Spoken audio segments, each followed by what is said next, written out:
Welcome back, Senior Devs. Sean Cannon here. In this lesson, we're going to talk about security. I want to start off by listing 3 laws that I live by when it comes to securing my projects. Live by these 3 laws and you will give security the attention it deserves. Law number 1, always assume your users are smarter than you. I see this time and time again on projects where the application will have a security exploit and the dev team will brush it off as a low risk because the only way to exploit can be achieved is if a user knows how to do something clever.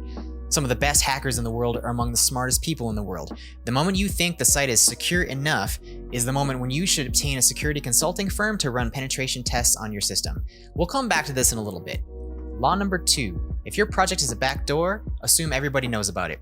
Obfuscation is not security. Just because your application has a big sign that reads enter here doesn't mean that everybody will do that. If your website has a query string parameter that allows admins to bypass the login, then you need to act as if that is in the public issued docs and everybody knows about it. People leave companies, people talk, people get hacked. One example might be, imagine some contractor working on your project upgraded their hardware and the company reissued their laptop to another contractor not on your project. There's a risk now that the new contractor will have access to the browser history on that laptop and see the backdoor. You can't assume this new contractor won't snoop or won't care. You can't assume the contracting firm will wipe their laptop disks on reissuance. You need to assume the worst. Law number 3, always assume if your application is breached that you will lose everything. Seemingly innocent oversights have brought down entire companies before. Even if there was a breach and no data was actually leaked, that has to be disclosed to customers and it could result in millions of dollars lost simply because customers lose trust and they decide to put their money elsewhere. So I want to reassure you of something now. Not only do you not need to be a security expert to secure your project, I recommend you stay somewhat ignorant or at least remain humble as you learn and improve. There are entire companies who specialize in security and it's their job to keep up with all the latest exploits out there. It's almost impossible to keep up with every security precaution and best practice if you're a full-time developer. So, while you don't have to personally know about all the exploits, you do have to do everything in your power to ensure your system is able to be audited over and over for security leaks, and you do need to have security on your mind front and center throughout the entirety of building and running your project. If a breach does ever happen, you want to make sure you can show that you covered all your bases and followed all the recommendation guidelines and best practices as directed by SecOps and any external security forums doing the audits. You do not want to reassure the executives that all your security precautions were enough and that their system is secure. Completely contrasted, we as software professionals should be humble and untrusting of any security precautions in our system. We want that executive all clear to come from a multi-million-dollar security firm, so if the project does happen to get breached, the blame stays up high at the executive level. Ironically, having said that, I've been on several projects where the SecOps team really didn't know what they were doing, and the pen testers weren't really penetrating anything exposed to the public. For example, one of the tests complained about plain text passwords in my spec files, which of course was just a literal string to create a temporary test user that was immediately deleted when the next unit test ran. Not all security analysis software is intelligent, and often you'll feel smarter than the security auditor, but at the end of the day, it's not the ones and zeros that matter here. It's corporate and customer data, intellectual property, and system credentials. Losing control of any of it simply cannot happen. So, while I recommend avoiding confidence in the security space, I do want you to have competence. So, what are some security precautions we know we need to do always? Short-lived tokens. Tokens get passed around, and the longer they remain valid, the more they are at risk of being intercepted and used by someone posing as you. One-way hashes. I highly recommend using one-way hashes that need to be recreated for validity confirmation instead of using encrypted tokens that can be decrypted with a key. If anybody gets the key, your whole system is at risk. One common example for this is user passwords. You should create and store one-way hash for the password. The user will then provide a plain text to log in, which is then hashed, and you simply compare the hashes. If they match, the user is legit. You should also salt your hashes with a relatively high exponent factor to slow this process down. You want this step to be noticeably slow to help mitigate brute force attack risk. Stored one-way hash passwords are great, but brute force attacks previously mentioned are extremely common. If the hacker is able to guess a password simply by trying hundreds of millions of passwords, then how secure is your system really? Even if the speed of your hash is curbed by salting, we can take additional steps to enhance security even further. Multi-factor authentication means that even if a hacker guesses a password, the owner of the password still needs to confirm both the login intent as well as a one-time short-lived token from a separate physical device. Make sure your app demands long, complicated passwords from your users. An 8-character password can be easily cracked no matter if it contains special characters and uppercase letters. A 60-character password risks there not being enough time in the universe to crack it. When I first wrote this module, the Wells Fargo login lowercased all password and restricted the password length, so my login was both case insensitive and easy for a hacker to eventually guess. Even the biggest companies who you would think would be ultra secure are just terrible with security. Be better. In your system and in your company, you want the entities to only hold keys for locks that apply to them.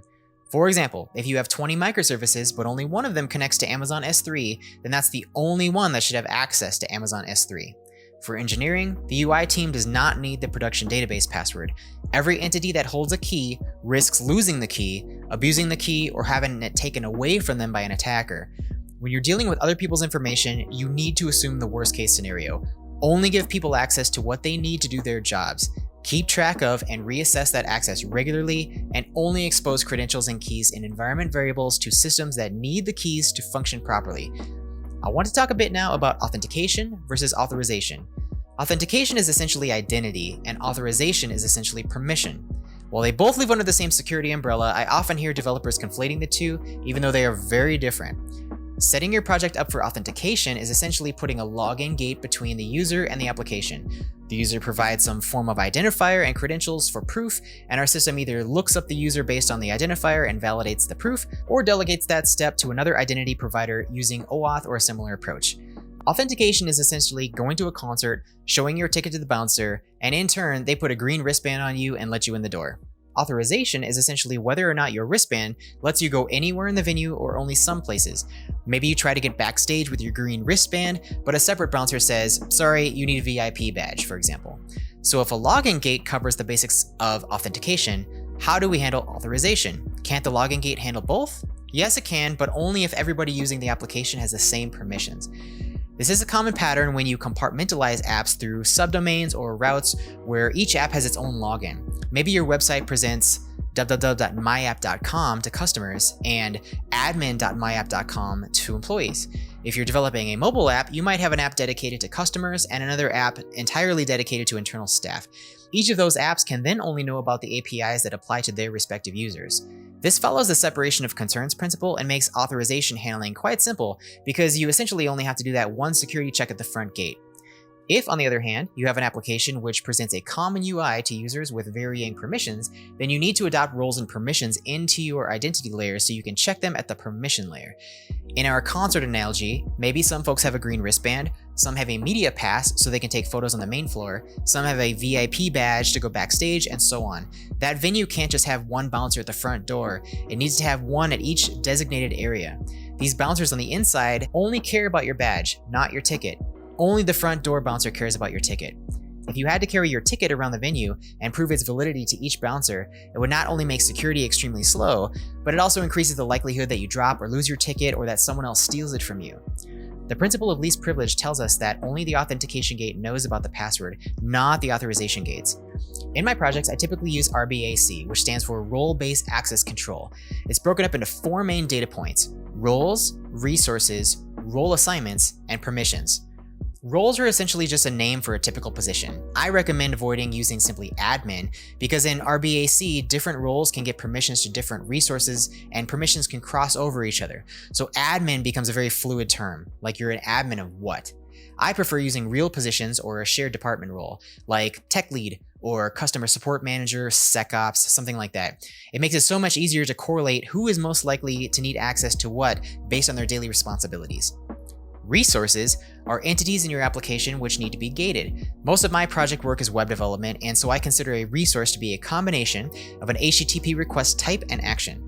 For example, if we have an API endpoint for /user, I typically define 4 resources, one for each post, put, get, and delete. Identity and ownership create a bit of a challenge in RBAC when used at the route level for APIs because they require additional middleware lookups, but in my opinion, it beats the alternative of adding overhead by including database records as resources. In other words, we may want to give a user permission to update their own profile, but not everybody else's profile. Or maybe we want to give a user permission to update anybody's profile. Defining the resource at the API route becomes slightly ambiguous unless we split the routes into well-defined administrative routes where it's clear that the intention of the route is for token holder to act on behalf of other users. Role assignments are essentially just mappings of roles to users. This is a many-to-many. Many users can be assigned a role, and a user can be assigned many roles. For example, maybe a user works in multiple departments, or maybe multiple departments use the same endpoint in their workflow. Permissions are essentially a mapping of roles to resources. This is also many-to-many. Many resources can be assigned a role, and a resource can be assigned many roles. I mentioned briefly the need for middleware on some of the routes. This is just a platform preference, and it's ultimately up to you. For the concert venue analogy, this is just a matter of deciding whether or not that backstage bouncer is outside at the back door checking a ticket, or inside the venue near the side of the stage checking wristbands. Most of my examples come from a bias towards web development, but behind the scenes is really the same when we consider desktop applications, game dev, mobile dev, and so on. Define and expose the entry point for users, validate the users, assign the users a badge with some roles attached to it, then various actions in your application which should only be exposed to those roles should do those role checks there. Try not to reference specific roles throughout your application logic, or you will clutter up your code with security checks. This is why I use middleware. If you are using object-oriented programming, you can use a superclass which does some security checks behind the scenes, for example. Ultimately, security starts with you. Lead by example. Most of the time, computers are hacked not by some elaborate spyware, but because people write their password on a post-it and stick it on their computer. I personally use an app called 1Password to store all my online credentials. Most of my passwords are 50 to 60 characters of random gibberish. It's actually pretty funny watching my kids spend 15 minutes entering the PSN password with a PlayStation controller when they're trying to buy a game. I also use multi-factor auth for everything. MFA is a no-brainer, folks. It's literally the difference between a hacker stealing your identity from a website and a hacker telling the website to send you a notification telling you to change your password because it's been compromised. Junior devs on your team will notice when you put security first in your life and in your projects, and it's very common that your good habits will rub off on them. Leading by example is a much better approach to most things than simply lecturing and nagging. To summarize this module, always be thinking 20 steps ahead when you code. Pretend every user is trying to break your application and steal what's behind the curtain, and if that happens, pretend your entire career is done and you have to personally apologize to everybody whose identity was stolen. With that paranoia in the back of your head, you'll be smart to defer responsibility and sign off to big security firms and the SecOps team whose literal job it is to sign off on security. Let them handle it and do everything in your power to support them and go above and beyond their bare minimum requirements. Remember, you still have to do the work, but they need to grade it before it goes live. That wraps up this module. Keep growing, and I'll see you in the next one.